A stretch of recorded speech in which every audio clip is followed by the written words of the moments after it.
दोस्तों नमस्कार, आपका हमारे चैनल में बहुत बहुत स्वागत है। आज हम नवरात्रि के तीसरे दिन मां चंद्रघंटा की महत्व के बारे में, पूजा सामग्री और विधि के बारे में जानते हैं। साथ ही साथ मां चंद्रघंटा की व्रत कथा के बारे में भी जानेंगे।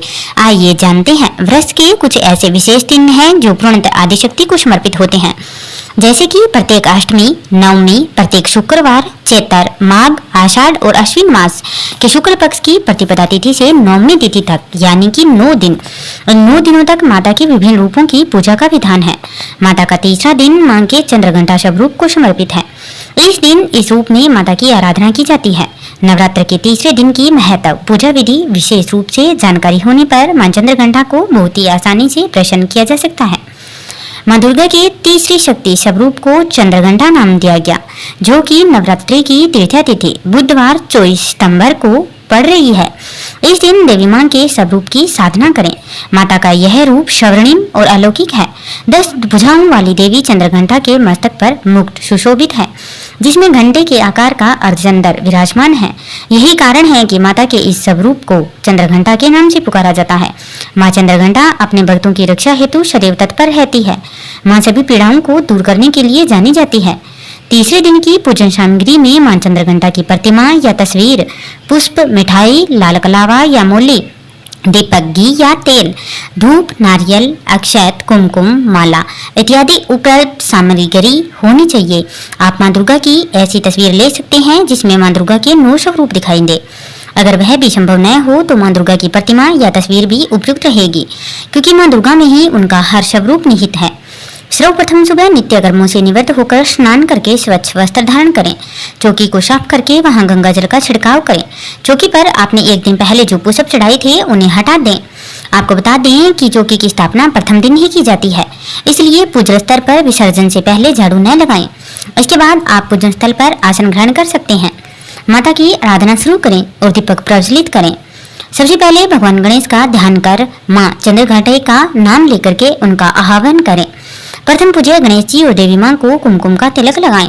कलश, घट, चौकी को भी हल्दी कुमकुम अक्षत से तिलक करके नमन करें। इसके बाद धूप सुगंधी जलाकर माता को फूल माला अर्पित करें। आप देवी को लाल और पीले पुष्प भी अर्पित कर सकते हैं। एक धूप धान में उपला जलाकर इस पर लोबान, गूगल, कर्पूर या घी डालकर माता को धूप दें और इसके बाद इस धूप को पूरे घर में दिखाएं। आपको बता दें कि कई साधक केवल अष्टमी या नवमी पर हवन करते हैं, वहीं कई साधक इस विधि से धूप जलाकर पूरे 9 दिनों तक साधना करते हैं। आप अपने घर की परंपरा या अपनी इच्छा के अनुसार यह क्रिया कर सकते हैं। अब भोग के रूप में मिठाई या फल माता को अर्पित करें। नवरात्रि का तीसरा दिन चंद्रघंटा देवी को अत्यंत प्रिय है, तो आपको भोग के बारे में तो जानकारी होनी ही चाहिए। मां चंद्रघंटा को दूध से बनी मिठाई और खीर अत्यंत प्रिय है। इस दिन दूध से बनी चीज का भोग लगाकर ब्राह्मणों को दान करने से सभी प्रकार के दुख और पीड़ा दूर होती है। ऐसे में आप भोग में मखाने की खीर का भी भोग लगा सकते हैं। चैत्र नवरात्रि के तीसरे दिन से साधक के समस्त पाप और बाधाओं का नाश होता है। मां का यह रूप सुख शांति प्रदान करने वाला है तथा इनकी साधना करने से साधक को सभी तरह के रोग और द्वेषों से मुक्ति मिलती है। इसलिए मां चंद्रघंटा की पूजा सब मनोरथ पूर्ण करने के लिए भी की जाती है। और ये जानते हैं मां चंद्रघंटा की व्रत कथा के बारे में। पौराणिक कथा के मुताबिक माता दुर्गा ने मां चंद्रघंटा का अवतार तब लिया था जब दैत्यों का अंत बढ़ने लगा था। उस समय महिषासुर का भयंकर युद्ध देवताओं से चल रहा था। महिषासुर देवराज इंद्र का सिंहासन प्राप्त करना चाहता था। वह स्वर्ग लोक पर राज करने की इच्छा पूरी करने के लिए युद्ध कर रहा था। जब देवताओं को उसकी इस इच्छा का पता चला तो वे परेशान हो गए और भगवान ब्रह्मा, विष्णु और महेश के सामने पहुंचे। ब्रह्मा, विष्णु और महेश ने देवताओं की बात सुन क्रोध प्रकट किया और क्रोध आने पर उन तीनों के मुख से ऊर्जा निकली। यह ऊर्जा 10 दिशाओं में व्याप्त होने लगी। तभी वहां एक कन्या उत्पन्न हुई। तब शंकर भगवान ने देवी को अपना त्रिशूल भेंट किया। भगवान विष्णु ने भी उनको चक्र प्रदान किया। इसी तरह सभी देवता ने माता को अस्त्र शस्त्र देकर सजा दिया।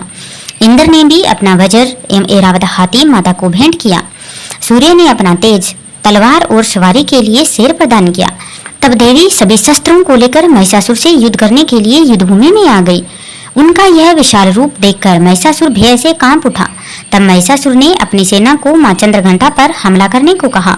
तब देवी ने अपने अस्त्र शस्त्र से असुरों की सेनाओं को नष्ट कर दिया। इस तरह से मां चंद्रघंटा ने असुरों का वध करके देवताओं को अभयदान देते हुए अंतर्ध्यान हो गई। तब से मां चंद्रघंटा पूजे जाने लगे। आप चंद्रघंटा मां की विधि विधान से पूजा कर और उनके प्रिय भोग लगाकर उनको प्रसन्न कर सकते हैं।